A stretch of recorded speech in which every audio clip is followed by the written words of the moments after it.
بسم الله الرحمن الرحيم. لو أنزلنا هذا القرآن على جبل لرأيته خاشعا لو أنزلنا هذا القرآن على جبل لرأيته خاشعا متصدعا من خشية الله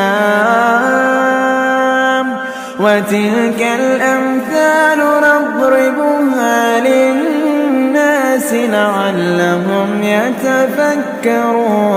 هو الله